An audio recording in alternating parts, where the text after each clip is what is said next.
Hola mis hermanos, en esta clase vamos a hacer algo un poco distinto. Vamos a tener nuestro primer tiempo de práctico.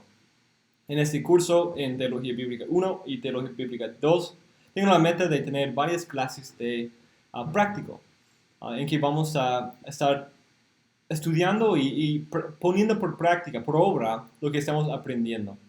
Entonces, aquí tenemos a ustedes y vamos a estar participando. No voy a estar hablando todo el tiempo. Espero que ustedes puedan compartir comentarios, detalles, otros textos que surjan a la mente, o podemos como comunicar y hacer eso juntos. Um, Voy a estar tomando unos apuntes para poder ir desarrollando esa idea para clases futuras. Y si ustedes quieren hacer lo mismo, está bien. Entonces, el primer versículo que queremos hacer, como dije, es Deuteronomio 8:3 en la tentación de Cristo. Entonces, en primer lugar, vamos a ir, si tienen logos ahí abierto, vamos a ir ahí y ver el texto en Mateo 4. Y voy a leer los primeros versículos. Entonces, Jesús fue llevado por el Espíritu al desierto para ser tentado por el diablo. Y después de haber ayunado 40 días y 40 noches, entonces tuvo hambre. Y acercándose al tentador, le dijo, si eres el Hijo de Dios, di que esas piedras se conviertan en pan.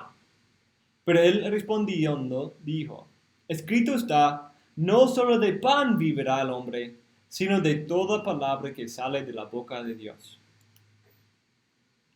Esa es la primera tentación. La primera tentación que encontramos es la tentación del pan y las piedras. Entonces, ¿qué cosas noten? Ok, en primer lugar tenemos que identificar la cita. Ok, ¿es una cita o una alusión? Pues sería una cita, una citación. ¿Y a qué texto se refiere? Pues podemos hacer eso de muchas maneras, conociendo el Antiguo Testamento o usando una Biblia con referencias. Y aquí tengo una nota al pie de página de ese versículo que dice es Deuteronomio 8:3. Ok, ahora entendamos un poco mejor el contexto del Nuevo Testamento. ¿Qué cosas noten en el contexto inmediato de ese pasaje? ¿Dónde estamos en ese texto? Justo en la tentación que el Señor Jesucristo tenía luego de haber sido bautizado y llevado por el Espíritu. Es decir, Sí, como el inicio de su ministerio. ¿Y qué creen del efecto de que eso debe producir en nuestra mente cuando leemos y después de haber ayunado 40 días y 40 noches? Él estaba preparado para hacer la voluntad del Señor. Sí, pero ¿qué otro evento eso nos recuerda?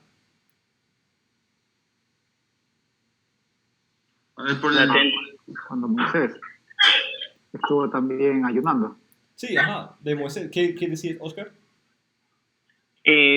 También podemos hacer como un paralelo con respecto a la tentación que tuvo o a la prueba que tuvo que enfrentar Adán, aunque son dos escenarios diferentes, porque por un lado Adán estuvo en un lugar perfecto, como en el huerto del Edén, pero aquí vemos al segundo Adán que está en un desierto y que a pesar de todo esto salió victorioso, ¿no? También muy interesante ver ese paralelo entre... Sí, yo creo que eso es un paralelo importante y creo que ese paralelo llega como al primer plano en las otras dos tentaciones. Pero eso sí se puede notar, el contraste de Cristo y su tentación, y Adán y su tentación en el paraíso, Cristo en el desierto. Pero el punto que quería tocar aquí es la conexión con Moisés y Elías. Nosotros hay solo 3 veces en la Biblia cuando habla de alguien ayunando por 40 días. Pues hay 4 veces, porque Moisés lo hace 2 veces. Moisés 2 veces, Elías y también ahora Cristo.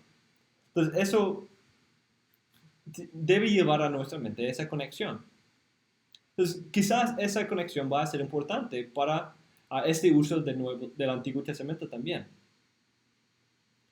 Um, y quizás eso también nos ayuda a entender a Mateo y también a Cristo, porque es Cristo aquí hablando, su uso del Antiguo Testamento.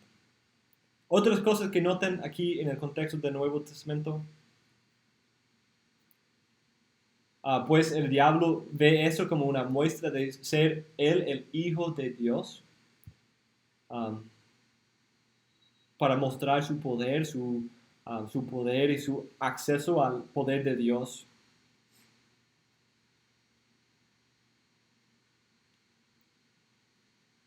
Y otra realidad importante puede ser que él fue llevado por el Espíritu. Eso da una conexión importante para su tentación. Entonces, ahora veamos el contexto de Deuteronomio 8. Empecemos con versículo 1. José, ¿puedes leer los primeros 5 versículos?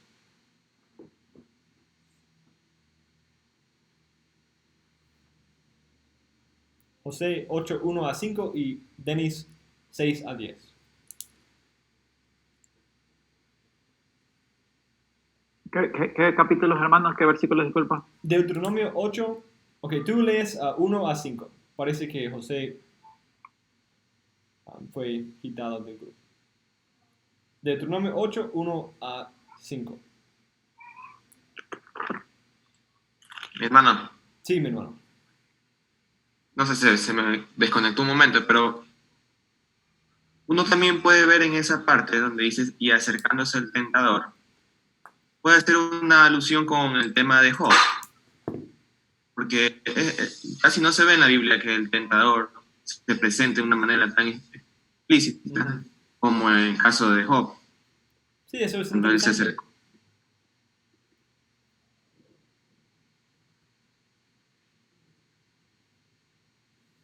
Sí, como el Espíritu Santo llevando a Cristo para ser tentado. Es como el control de Dios sobre el diablo en Job capítulo 1.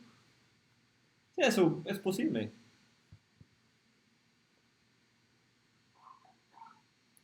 Ok, pedí cuando te habías conectado que leas Deuteronomio 8, 1 a 5. José. ¿Me escuchas? Parece que se desconectó también. Ok, Denis. Listo. Dice, cuidaréis de no poner por obra todo mandamiento que yo os ordeno hoy, para que viváis y seáis multiplicados y entréis y poseáis la tierra que Jehová prometió con juramento a vuestros padres. Y te acordarás de todo el camino por donde te ha traído Jehová tu Dios estos 40 años en el desierto, para afligirte, para aprobarte, para saber lo que había en tu corazón, si habías de guardar o no sus mandamientos. Y te afligió y te hizo tener hambre, y te sustentó con maná, comida que no conocías tú, ni tus padres la habían conocido, para hacerte saber que no solo de pan vivirá el hombre, mas de todo lo que sale de la boca de Jehová vivirá el hombre. Tu vestido nunca se envejeció sobre ti, ni el pie se te ha hinchado en estos 40 años.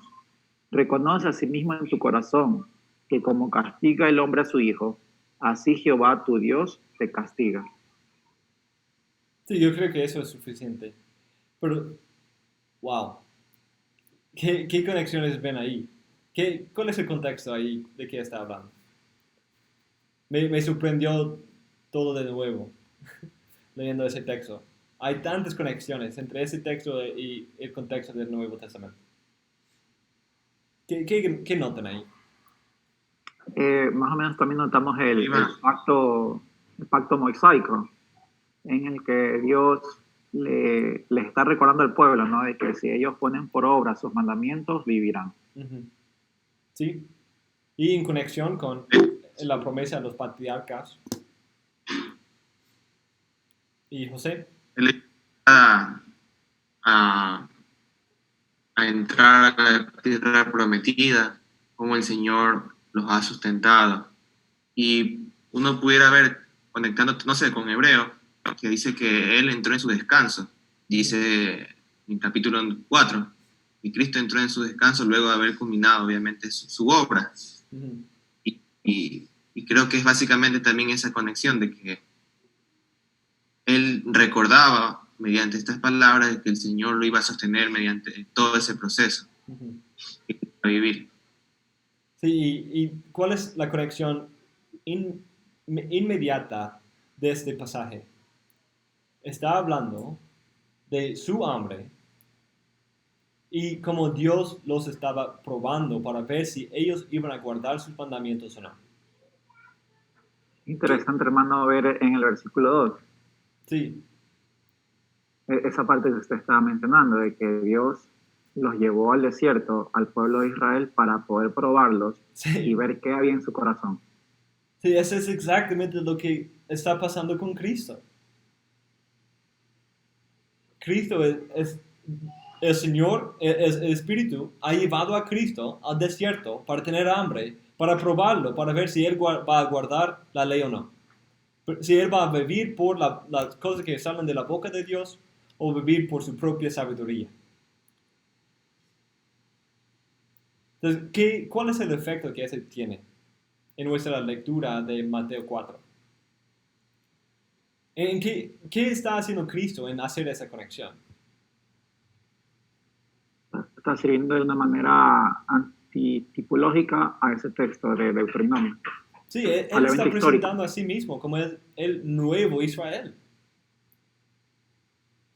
Exactamente como Él está recapitulando la vida de Israel. Como Israel tuvo que pasar por el desierto, ser tentado y probado por Dios, um, llevado a la tentación por Dios. En la misma manera, Cristo es llevado al desierto para ser tentado con hambre, la misma tentación. Pero como un representante, ¿verdad? Sí, ajá. Porque aquí vemos que todo el pueblo está, el Señor en el versículo 2 dice, a todo el pueblo te llevé al desierto para probarte, para humillarte, con el fin de mirar lo que había en tu corazón, pero vemos en cambio en la tentación de Jesús que solamente a Cristo como el representante de ese pueblo a lo cual Él iba a redimir. Y eso es maravilloso porque en nuestra propia capacidad era imposible. Uh-huh. No podíamos cumplir las demandas y las exigencias de un Dios santo. Y solamente Cristo, al ser nuestro representante, nosotros podemos ser beneficiados por la obediencia al pacto que Dios Sí, hizo con él. y como José notó, eso lo estamos viendo en la parte del desierto. Pero también Cristo, como Él recapituló la historia de Israel en su tiempo en el desierto y su tentación, también Él recapitula esa historia en su llegada al reposo. Israel llegó al reposo en una manera tipológica, no muy parcial, no completa, porque todavía tienen pecado, todavía estaban luchando con su propio pecado, los enemigos que se quedaban en la tierra. Pero Cristo, y es por eso que Salmo 95 puede hablar de un reposo futuro, un reposo después de la entrada a la tierra, todavía están esperando el reposo. Y es Cristo quien entra a ese reposo, y nosotros por fe en Él. ¿Y por qué ellos no entraron a ese reposo? Según Hebreos, es por su falta de fe. También por el Pentateuco, es por su falta de fe y su falta de obediencia. También Hebreos 5:8 dice, y aunque era hijo, aprendió obediencia por lo que padeció. Mm. Sí, eso es interesante. La idea de hijo que mencionas ahí. Porque eso fue parte de lo que Satanás había dicho. Si tú eres el hijo de Dios, ese término que estudiamos en Oseas 11, un término empacado con temas bíblico-teológicos, se encuentra aquí también. Debes comprender en tu corazón que el Señor tu Dios te estaba disciplinando, así como un hombre disciplina a su hijo. Entonces, esa disciplina que Cristo está recibiendo, entonces, mira eso. La manifestación de Cristo como el Hijo de Dios no es por convertir piedras en pan, es por ser disciplinado por su Padre, es por ser probado por su Padre. lo que está viviendo es la muestra que Él es el Hijo de Dios. Y que Dios lo ha sustentado. Y justo después de esa tentación envía a sus ángeles para sustentarle. Entonces eso muestra que esa es la muestra verdadera de Él ser el Hijo de Dios. Hermano, y a nivel práctico, pues todavía no hemos tocado, pero como para anotar, uno ve allí el énfasis que toda la escritura hace, que el hecho de querer obediencia antes que sacrificio, señales antes de cualquier otra cosa, la obediencia al Padre, a Dios, es lo que la Biblia demanda. Y Cristo lo cumplió de manera perfecta.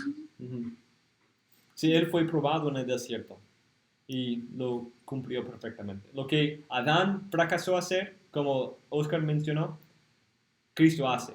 Lo que Israel fracasó en hacer, Cristo lo hace.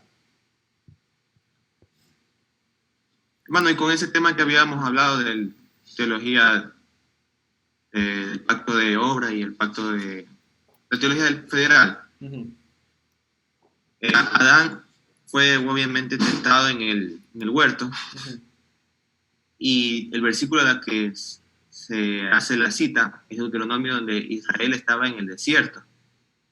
Entonces vemos aquí que Cristo de alguna otra forma nace bajo los parámetros o bajo el pacto mosaico, y bajo ese pacto tiene que de alguna otra forma cumplir lo que el pueblo no cumplió en esas condiciones. Sí, porque no podían. Y los requisitos no servían para decir, oh, puedes hacerlo, sí, tú puedes hacerlo. Los requisitos mostraban que no podían hacerlo y dependían de el segundo Israel o el segundo Adán.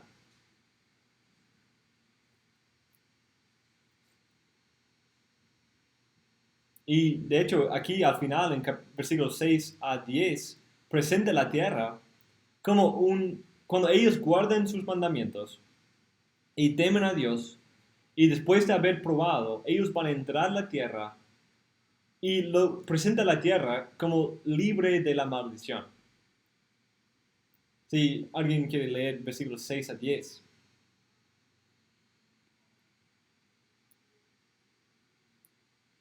Oscar. Dice, guardarás pues los mandamientos del Señor tu Dios para andar en sus caminos y para temerle, porque el Señor tu Dios te trae a una tierra buena, a una tierra de corrientes de aguas, de fuentes y manantiales que fluyen por valles y colinas, una tierra de trigo y cebada, de viñas, higueras y granados, una tierra de aceite de oliva y miel, una tierra donde comerás el pan sin escasez, donde nada te faltará, una tierra cuyas piedras son hierro y de cuyos montes puedes sacar cobre.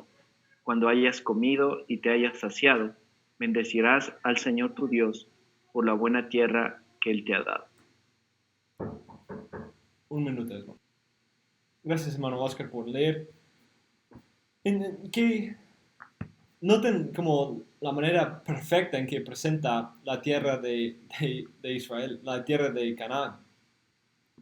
Como con manantiales, corrientes de aguas. Sin ningún enemigo, nada. Sí, no hay enemigos, no hay escasez, no hay efecto de la caída y de la maldición. Bueno, estaba recordando también Hebreos 12:2, cuando dice la palabra que por el gozo puesto delante de él sufrió la cruz. O sea, él sabía el gozo que le vendría a la obediencia.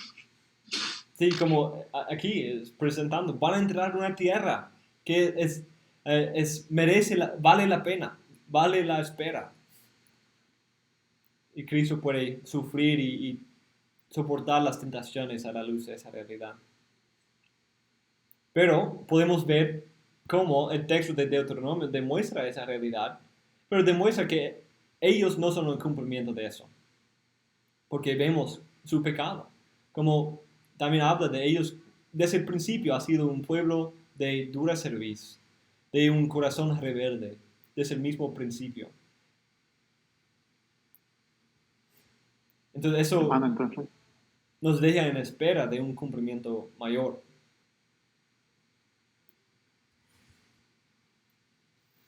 Hermano, los versículos desde el 7, donde dice esta nueva tierra, podríamos decir de que realmente estos textos están apuntando al descanso eterno.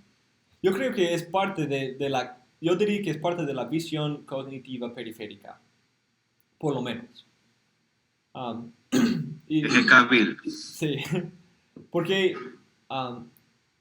porque parte de la promesa y el plan original con Adán era expandir ese lugar de perfección a toda la tierra para la eternidad y morar con Dios.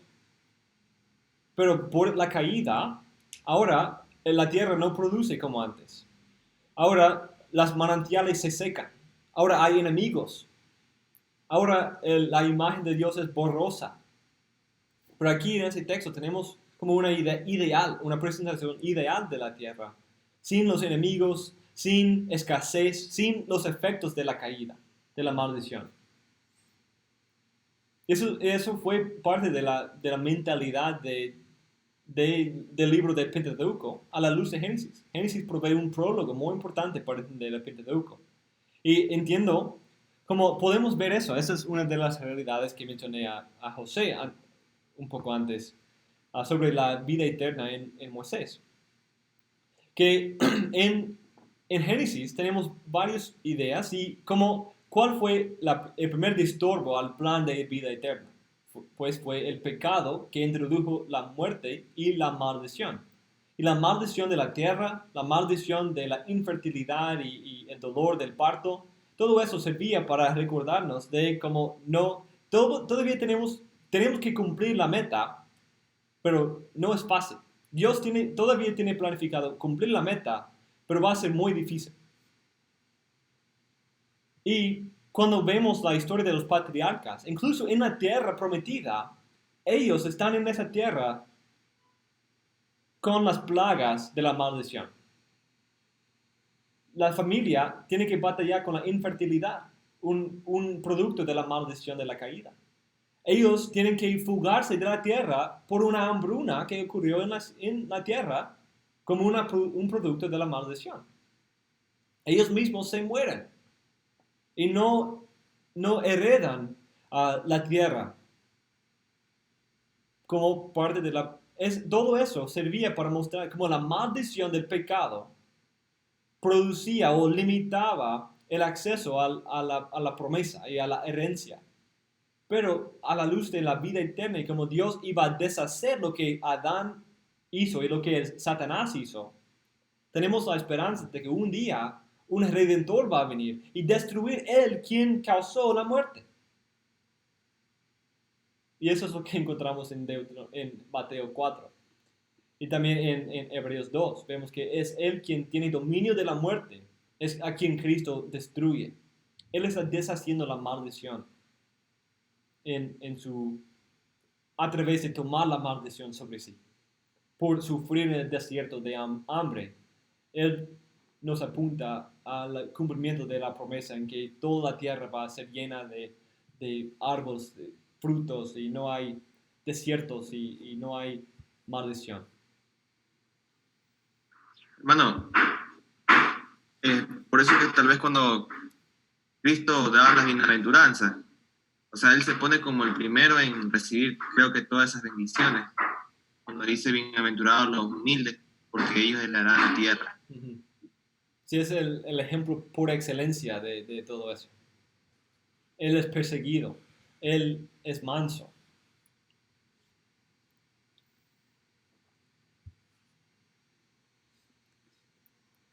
Ok, veamos el resto de Mateo 4. Mateo 4, 5 a 7. Sí, 7. Entonces el diablo le llevó a la ciudad santa y le puso sobre el pináculo del templo y le dijo: si eres hijo de Dios, lánzate abajo, pues escrito está: a sus ángeles te encomendará y en las manos te llevarán, no sea que tu pie tropiece en piedra. Jesús le dijo: también está escrito: no tentarás al Señor tu Dios. Entonces, en primer lugar, quiero de hecho, pasa más tiempo aquí en el uso del Antiguo Testamento por Satanás. Porque para mí es muy chistoso, es muy irónico. Porque en muchos casos podemos estudiar el contexto del Antiguo Testamento y ver conexiones en como Cristo y como los apóstoles. Pero el único que estoy convencido que no entendió bien el contexto es aquí en Satanás. Y es muy irónico cómo lo hace. Y él está citando Salmo 91. Salmo 91.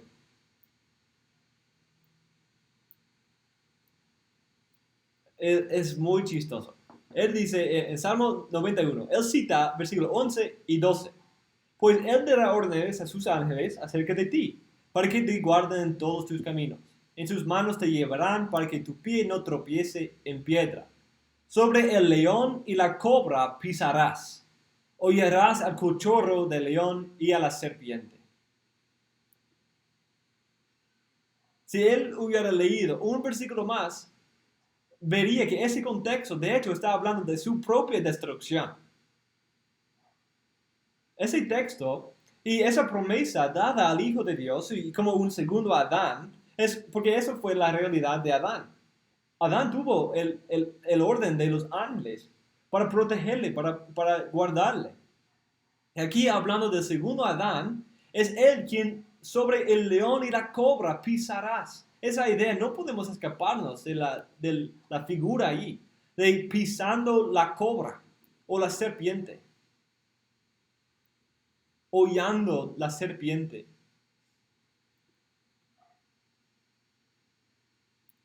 Es muy chistoso. El quien no entiende el contexto inmediato del pasaje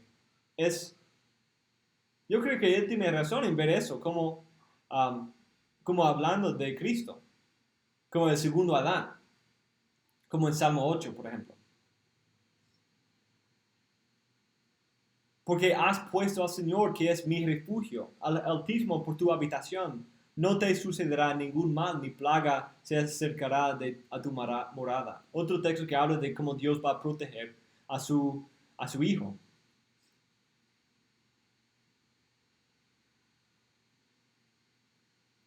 Pero en versículo 13, él no leyó suficientemente para ver que eso también, al mismo tiempo, hablando de Cristo como el segundo Adán, está hablando de él como él quien pisa la serpiente. De Génesis 3:15. Entonces yo creo que Jesús y Mateo están presentando ese evento de esa manera para llamar nuestra atención a ese contexto. ¿Ven otras conexiones ahí o otras ideas? Hermano, no sé si me corriges si estoy mal, pero me parece también algo muy, muy, muy interesante en las palabras que utiliza Satanás. Si eres hijo de Dios. O sea, como utiliza la misma estrategia que utilizó en el huerto del Edén, con que Dios te ha dicho, o sea, como tratar de poner duda en el corazón y un cuestionamiento a la palabra de Dios. Y aquí lo está haciendo con Jesús mismo, o sea, tiene como el atrevimiento de traer como duda al corazón de Cristo de que Él era realmente el Hijo de Dios. Entonces, utilizando la misma estrategia de Génesis. Torciendo la palabra de Dios también. Eso fue su técnica, su estrategia en el huerto, y Cristo, él sufre en las mismas tentaciones que nosotros, las mismas tentaciones que Adán. Pero él vence y él pisa la serpiente en vez de someterse a la serpiente. Adán y Eva se doblaron y rendieron su autoridad a la serpiente.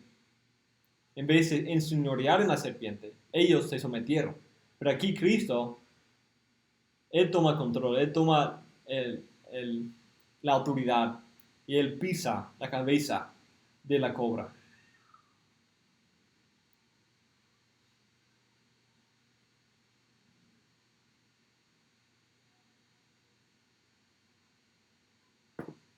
Hermano, pero ¿por qué Jesucristo cita no un texto inmediato del que citó Satanás, sino que va del Deuteronomio nuevamente? Sí, parte de eso es presentando, yo creo, siguiendo el patrón de presentar a Cristo como un nuevo Moisés. Y también él está citando al Antiguo Testamento como su autoridad para su práctica. Y él no niega que ese texto habla de él y que él tiene ese control. Porque él también tenía el poder de convertir piedra en pan. Y como aquí él tiene control sobre los ángeles. Y los ángeles son llamados a adorarle, según Hebreos 1. Pero lo que Cristo cita en Mateo 4 es otro mandato que él debe guardar y es como parte de esa prueba de Deuteronomio 8. Si él va a guardar sus mandamientos o no. Y Cristo dice, también está escrito ese mandamiento que supera esa profecía o esa promesa. En vez de beneficiarme de la promesa en desobediencia al mandato, mi preferencia es obedecer, lo cual es exactamente lo que el tiempo de hambre en el desierto quería probar con los israelitas, pero no lo hizo por sus quejas y su pecado, pero lo hace con Cristo. Cristo, al terminar eso, demuestra claramente que él va a guardar la ley de Dios. Hermano, y teniendo ese contexto de que hay una similitud con el tema del pueblo de Israel en el desierto, ¿hay alguna relación tal vez que podamos ver en la cual el pueblo de Israel tentó a Dios?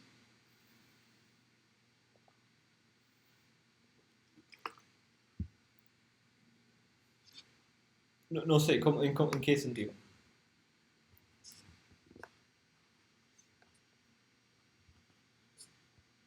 Porque justamente, bueno, ya en Mateo 4, el 6, vemos que hay una tentación en medio del desierto. Y no sé, pues tal vez hay alguna similitud, porque Cristo tiene que hacer lo que el pueblo de Israel no hizo, en cuestión de obediencia. Entonces, tal vez hay algo en el cual uno puede observar donde el pueblo de Israel llegó a tentar al Señor. Pues le provocaron en muchas ocasiones. Y podemos ver como en el tiempo de Cristo, los israelitas usaban su naturaleza como los hijos de Dios, los israelitas, por ser los hijos físicos de Abraham. Ellos tenían como derechos especiales para no obedecer la ley. Como en Romanos 3.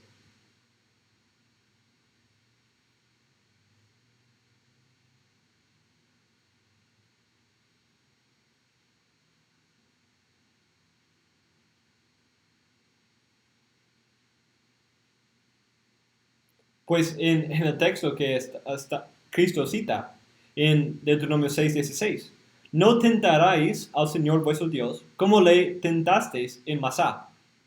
Eso responde a la pregunta.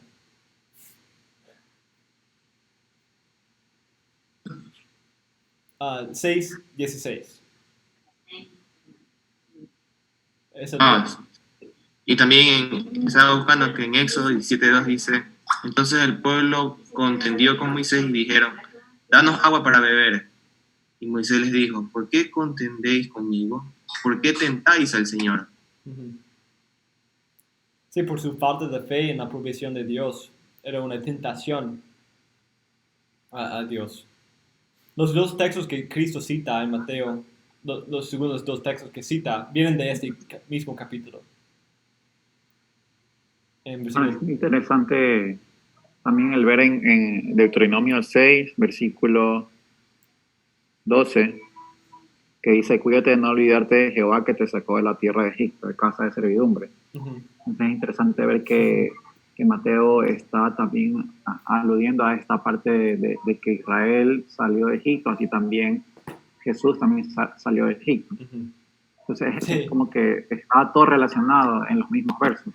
Sí, eso es muy interesante, hermano. Gracias por señalar eso. Es como Cristo está haciendo exactamente lo que Israel debería haber hecho. Cristo recuerda su tiempo en Egipto. Él recuerda la provisión de Dios. Y Él recuerda el cuidado especial de Dios.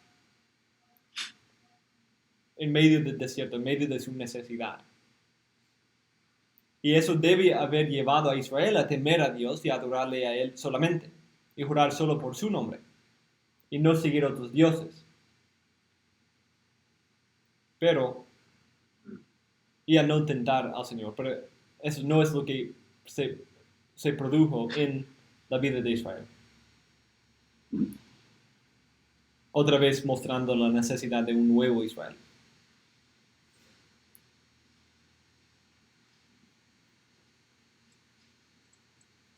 Y una de las cosas que también me llama la atención es que Cristo desde su inicio manifiesta su completa obediencia al Padre, lo que Él va a hacer. No es alguien que lo va a tentar, es alguien que va a descansar plenamente en la provisión de Dios, en todo lo que el Padre le dé. Uh-huh.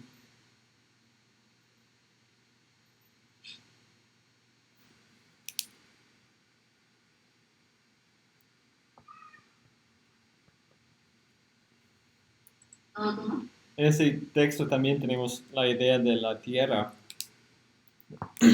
que el problema es que cuando van a llegar a la tierra, van a olvidarse de Dios.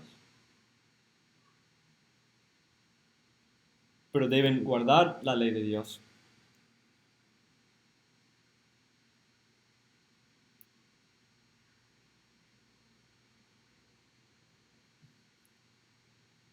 Y harás lo que es justo y bueno a los ojos del Señor para que te vaya bien y para que entres y tomes posesión de la buena tierra que el Señor juró que daría a tus padres, echando fuera a todos tus enemigos de delante de ti, como el Señor ha dicho.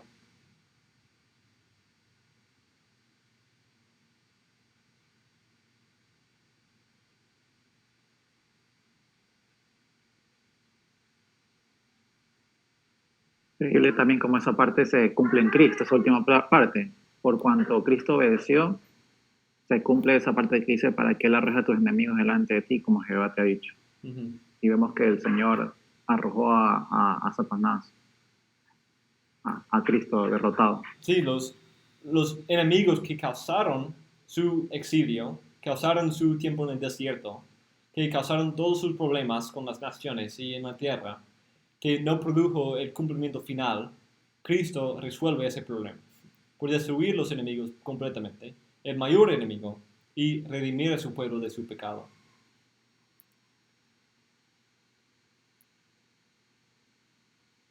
Entonces el uso allí es muy interesante, como Cristo presenta a sí mismo como un segundo Moisés, un segundo Israel, quien sí cumple, quien sí aprueba las tentaciones, ¿sí? Aprueba la prueba que Dios le había dado. Veamos rápidamente dos textos en Hechos que usan el mismo texto del Antiguo Testamento. Hechos 2, 26. Tenemos... Una consulta. Entonces, Israel, como nación física, era un antitipo de Adán, por cuanto ellos también desobedecieron. No usaría el término antitipo, sino es como un segundo Adán, en una manera. Desobediente. Sí, un segundo Adán desobediente, y así mostrando que no es el segundo Adán. Como para cual las personas dicen, ¿y pero por qué si Adán pecó, tal vez nosotros no hubiéramos pecado? No, mira, aquí una nación entera también ha pecado contra Dios. O sea, también nunca se mostró fiel al Señor. Sí. Pero en ese pacto, también al mismo tiempo, tenemos la revelación de qué Dios va a hacer para resolver ese problema. Y es proveer un mediador, proveer de sacrificios, de un sacrificio perfecto, de un lavamiento perfecto para llevar a su pueblo a su presencia de nuevo. Y varias otras cosas. Ok, aquí en Hechos 2, en el sermón de Pedro, dice, a quien Dios resucitó, poniendo fin a la agonía de la muerte, puesto que no era posible que él quedara bajo el dominio de ella. Okay, entonces, la resurrección de Cristo. Porque David dice de él, veía siempre al Señor en mi presencia, pues está a mi diestra para que yo no sea conmovido. Por lo cual mi corazón se alegró y mi lengua se regocijó, y aún hasta mi carne descansará en esperanza. Pues tú no abandonarás mi alma en el Hades, ni permitirás que tu santo vea corrupción. Me has hecho conocer los caminos de la vida, me llenarás de gozo con tu presencia. Hermanos, del patriarca David os puedo decir confiadamente que murió y fue sepultado y su sepulcro está entre nosotros hasta el día de hoy. Pero siendo profeta, y sabiendo que Dios le había jurado sentar a uno de sus descendientes en su trono, miró hacia el futuro y habló de la resurrección de Cristo, que ni fue abandonado en el Hades, ni su carne sufrió corrupción. A ese Jesús resucitó Dios, de lo cual todos nosotros somos testigos. En Hechos 13, 38 y adelante, tenemos, no, 30,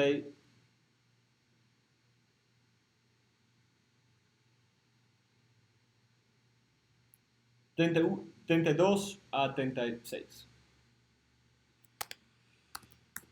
Dice, y nosotros os anunciamos la buena nueva de que la promesa hecha a los padres, Dios la ha cumplido a nuestros hijos, al resucitar a Jesús, como también está escrito en el Salmo 2, Hijo mío eres tú, yo te he engendrado hoy. Ese tema del Hijo. En cuanto a que le resucitó de entre los muertos, para nunca más volver a corrupción, Dios ha hablado de esa manera. Os daré las santas y fieles misericordias prometidas a David. Por tanto, dice también en otro salmo, no permitirás que tu santo vea corrupción. Porque David, después de haber servido a propósito de Dios en su propia generación, durmió y fue sepultado con sus padres y vio corrupción. Pero aquel a quien Dios resucitó no vio corrupción. Por tanto, hermanos, sabed que por medio de él os es anunciado el perdón de los pecados, y que de todas las cosas de que no pudisteis ser justificados por la ley de Moisés, por medio de él todo aquel que cree es justificado. A la luz de esos dos usos, ¿cuál es una cosa que podemos notar en los dos textos? Pues lo que estoy buscando es que ellos hacen dos cosas. Ellos conectan este texto con otras promesas. Entonces ellos entienden este versículo de Salmos 16 a la luz de otros textos. Y a la luz de la realidad que David se murió. Entonces David se murió, y eso significa que esta promesa no tenía su cumplimiento completamente en él, porque él sí se murió. Pero los dos conectan esa realidad, esa promesa, no solamente con el hecho de su muerte, pero el hecho de la promesa de un hijo particular que iba a venir de David. ¿Cierto? Eso es lo que hace Pedro, diciendo, sabiendo que Dios le había jurado sentar a uno de sus descendientes en su trono. Y Pablo dice lo mismo. Os daré las santas y fieles misericordias prometidas a David. Hijo mío eres tú, yo te he engendrado hoy. Entonces, esa realidad de un hijo prometido y ver la conexión entre David y el hijo forma la base de cómo David puede hablar de una resurrección futura en la resurrección de Cristo. ¿Qué otras cosas notan en esos textos, en ese uso de ese texto?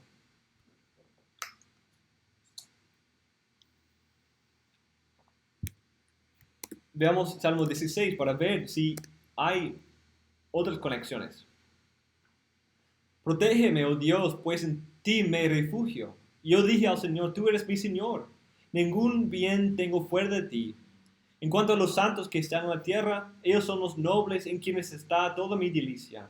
Se multiplicarán las aflicciones de aquellos que han corrido tras otros dios. No derramaré yo sus libaciones de sangre, ni sus nombres pronunciarán mis labios. El Señor es la porción de mi herencia y de mi copa. Tú sustentas mi suerte. Las cuerdas cayeron para mí en lugares agradables. En verdad mi herencia es hermosa para mí. Bendeciré al Señor que me aconseja. En verdad en las noches mi corazón me instruye. Al Señor he puesto continuamente delante de mí, porque está a mi diestra. Permaneceré firme. Por tanto, mi corazón se alegra y mi alma se regocija. También mi carne morará segura. Pues tú no abandonarás mi alma en el Seol, ni permitirás tu santo ver corrupción. Me darás a conocer la senda de la vida. En tu presencia hay plenitud de gozo. En tu diestra deleites para siempre. Entonces, ¿qué conexiones están haciendo esos autores del Nuevo Testamento con ese texto?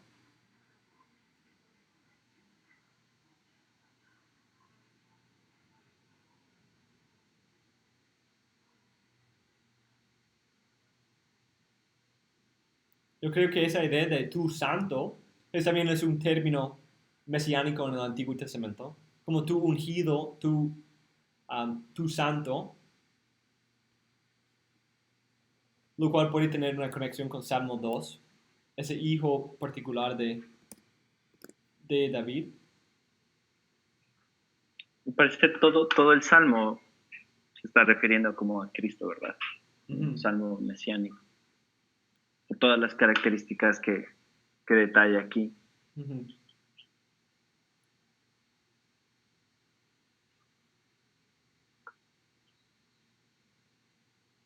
También hay otra conexión. Al final del 2.12 hay cuán bienaventurados son todos los que en él se refugian. Eso es como inicia el Salmo, ¿cierto? Pues en ti me refugio.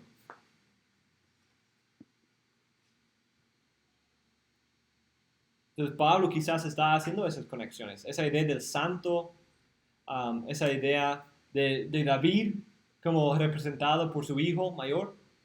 La realidad de ese hijo va a refugiarse en Dios y llama al pueblo a refugiarse en Dios.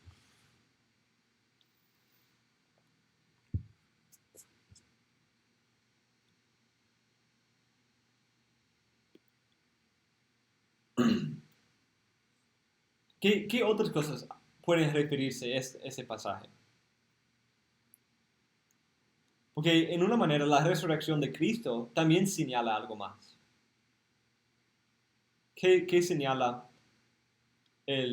la vida de Cristo? La resurrección de su... Sí, la resurrección en el futuro, la resurrección futura de nosotros. También está de su pueblo. Sí, la resurrección de su pueblo. Y eso creo es parte o sea, mientras David decía que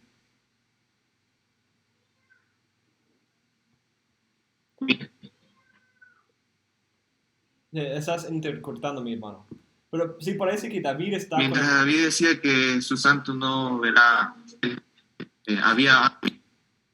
Ahí me escuché. No, Hola.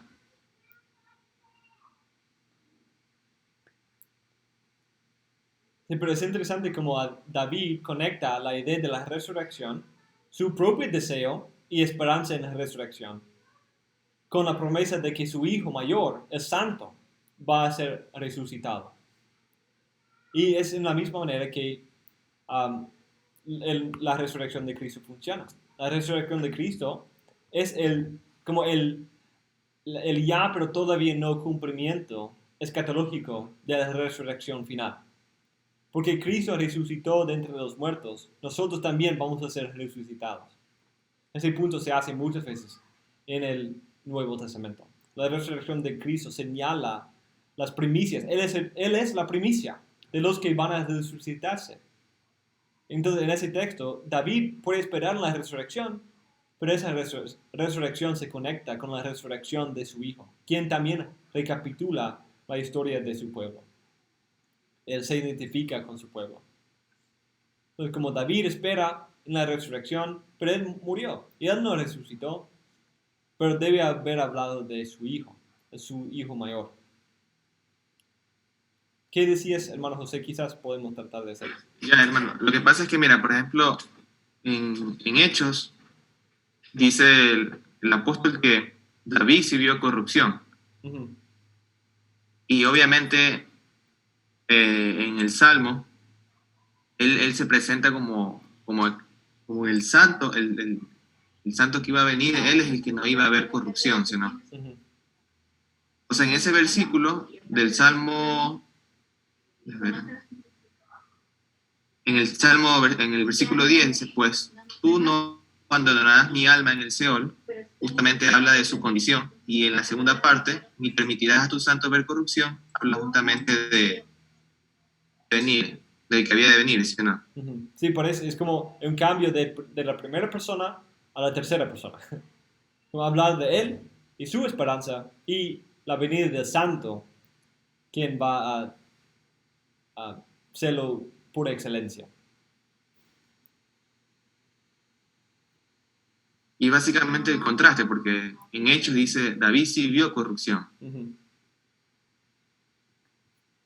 Sí, y es esa última parte que Pablo destaca en su parte, en 13:35. No permitirás que tu santo vea corrupción. Es esa parte específica que Pablo ve como cumpliéndose. Pedro cita casi todo el Salmo, pero Pablo destaca esa frase, esa 10b que habla de Cristo.